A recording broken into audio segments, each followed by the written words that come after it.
the Chase Thomas Podcast, for people who have nothing but time to kill. Barron and Pearson 23. Barron did a lot of that just nasty work on the defensive line and was a physical dude who made life easier for Pierce on the opposite side. And I think Bailey's solid. He graded lower than Jason Jenkins and Tyree West for PFF on rushing the passer last year. That's not his skill set. Like, he's not a great pass rusher. I think you saw flashes of Tyree West. Could maybe be that guy eventually. But I thought it was kind of like a flex, a little bit of like, we have enough guys here, and we can rotate these guys. And if we rotate these three, if they give us just a little bit of what Tyler Barron had as a whole, we can match that same production. And I think that's why they rush 4 a lot. And like in the Georgia-Ohio State game in particular, it felt like that's where you really miss somebody like that on the opposite side of Pierce. And I just don't think Tennessee now, with Pierce gone, Jordan Ross has to be ready. Like you saw, Pierce made a big jump in year 2. I think Ross has all the talent in the world to be another big-time star Leo for Tennessee. But I think you're going in with Josephs, who's never been a high sack guy at Tennessee to this point. Good player, played well last year. I don't think you're going to be able to get away with having Josephs on one side, maybe Caleb Herring a lot of snaps behind him until Ross is ready. And then on the other side, you're going with Dominic Bailey for a lot of snaps, and we'll see who's behind him. Maybe Tyree West, hopefully Tyree West. I think you're going to need more juice there. Like, I think you talked about, like, it seems like they're probably going to blitz more in 25 than they did this previous year.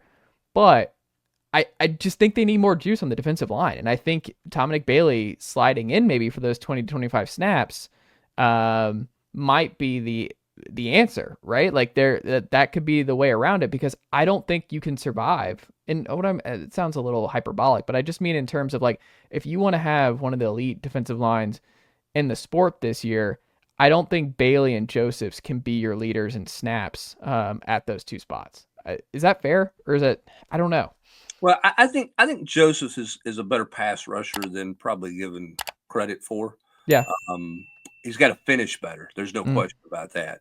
I'm curious to see if Ross is the guy on the other side when they go rabbits. Huh. When they slide Bailey inside, or Bailey comes off the field and they're playing 2 true tackles, and they play Jordan Ross in pass rush situations there. Is he kind of the rabbits guy? I will say this about Tyler Barron. I was actually on a New York Giants radio show podcast thing. They want to talk about draft stock and draft prospects. So we were kind of running through everybody in the draft for Tennessee. And we got to James Pierce, and I made this statement. I said, James Pierce had a solid year this year. Not a great year. He had a solid year. And they were like, well, why were his numbers down? I said, well, one reason his numbers down was Tyler Barron wasn't on the other side. You go back and look, and listen, guys leave, they chase money. Tyler Barron obviously was chasing money because he went to Ole Miss, he went to Louisville, then he ended up at Miami. I would contend that Tyler Barron missed James Pierce didn't help his stock as much this year, and James Pierce didn't have Tyler Barron, which probably didn't help his stock from where he was coming out of the previous year. You go back and look at the tape, a lot of that inside work and some of that rabbit stuff where they slid Barron inside, he forced the quarterback to move. A lot of times he forced him towards James Pierce's lap. Sometimes Pierce forced the guy to step up, and he stepped into Tyler Barron's lap. They played off each other very well. And I think Tennessee does have to find somebody to play off Josephs on that side. Is that Jordan Ross? Is that Tyree West? What exactly does that look like? We'll see. And I think they'll probably be a little more aggressive. I think we have one of the best front fours in football, and we're going to play straight up. We got good corners. We're going to play it straight up. And it worked, for the most part, except Georgia. It didn't work on third down against Georgia. And it obviously, if you saw Pro Day at Ohio State, we'd probably understand why that game ended the way that game ended. That was like the who's who of the NFL watching a Pro Day. And some of Ohio State's best players aren't eligible for Pro Day at this point in time. So that's a pretty good football team. But I do think Tennessee will be a little more aggressive in situations with a pass rush this year than they were last year, because I think they were a little bit too. We'll get there with our 4. We'll get there with 4. We're going to run some games and play and get there with 4. I think you'll see them bring some more linebackers, some more. We didn't see a lot of star blitzes. We didn't see a lot of safety blitzes. I think you'll see a little more aggressiveness out of Tim Banks this year with what he has to work with, especially with Boo in year 2. Like, you imagine he's going to be, he's going to be great off the edge. Like, he should help on that regard, especially on passing downs. And some of that's a read, and I think the thing with Boo last year, and I'll give Tennessee credit because it goes back to what we were talking about earlier. You got younger players, so how do you avoid being sloppy? Don't overload them. Don't tie up their feet with their mind. Don't put too much on their plate. So maybe you do simplify some stuff, right? And say, instead of telling Boo, okay, if the formation shifts to this and this guy's over here and this guy's doing this, and you read the backs here and you're doing this, all of a sudden that means you're coming, as opposed to travel with the guy in motion and covering.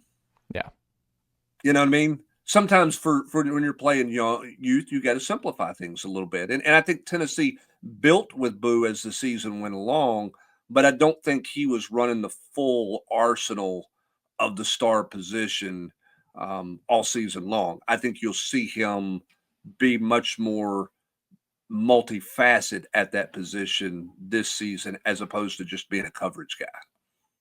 I just think they have a lot of this defense. I think is gonna be fine by and large. I'm pretty bullish on the defense. I think there's gonna be more juice. I think we talked about this too. Just like, I think this is the best linebacker room they've ever had in the hype layer. I think they have just so much talent, and there's some iron and sharpens iron situation there where, Jordan Burns was kind of forgotten about, but I think he's going to be a player. You have Edwin Spillman, who clearly would have played if he's not hurt, didn't get hurt. Like, there's a lot of juice there with Edwin Spillman, and T-Lander has been a good story for Tennessee, especially on early downs and against the run. Aaron Carter in year 3. I just think it's just a surplus if you get anything out of Jaden Harmon or Pilati or Gass as true freshmen. I just think they're loaded there. I think they'll be fine at corner, whatever it is.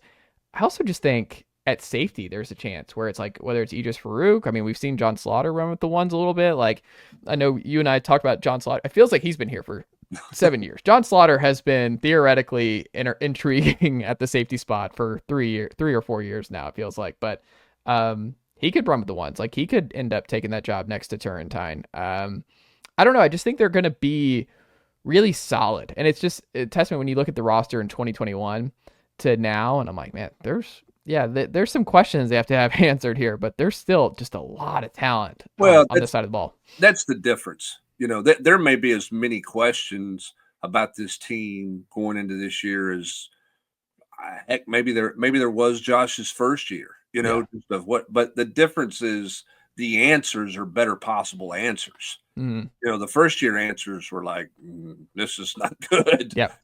Now your answers are better because your talent's a lot better. Your roster is a lot better. Yeah, you've got questions, and you've got a lot of questions, but I think you're always going to have questions. I think that's the world we live in now.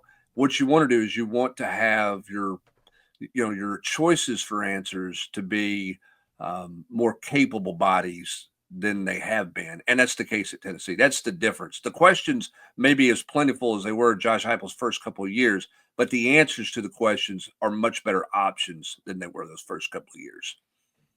Do you think this time, we circle back next year, Brent, and we look at the impact of Seth Littrell, Alan Williams, and John, how do you pronounce his last name? The new special teams veteran coach. We're not calling him an analyst, but he's like the veteran. Like, I don't even know what to call him. Above.